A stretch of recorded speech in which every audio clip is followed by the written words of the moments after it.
Mheshimiwa Naibu Spika, naomba kujibu swali la Mheshimiwa Engineer Amos William Maganga, mbunge wa Sikonge, kama ifuatavyo.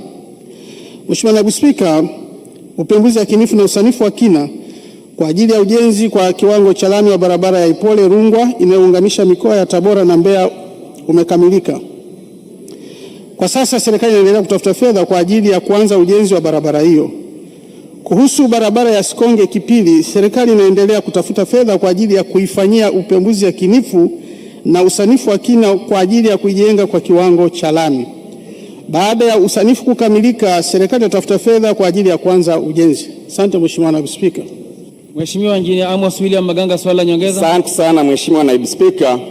Kwanza nimshukuru Naibu Waziri kwa majibu mazuri ya serikali. Nina swali moja tu dogo la nyongeza.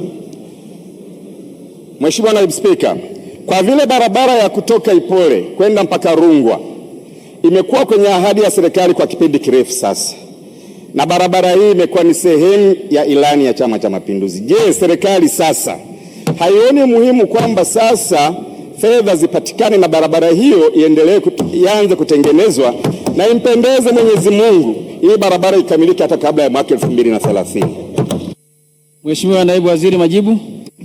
Asante Mheshimiwa Naibu Spika. Mheshimiwa Naibu Spika, niungane na Mheshimiwa mbunge kwamba hii barabara imeshafanywa usanifu, na kwa sisi kama serikali imekuwa ni moja ya barabara kubwa na barabara kuu, kwa maana trunk road ndefu ambayo haijajengwa kwa kiwango cha lami.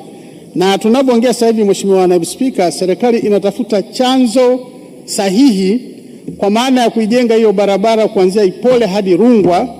Mheshimiwa Naibu Spika atakubaliana nami, lakini kutoka Rungwa pia kwenda Singida ambako tumeshaanza, na kutoka Rungwa kwenda Makongolos ili kuiunga Tabora, Singida na mkoa wa Mbeya kwa kiwango cha lami.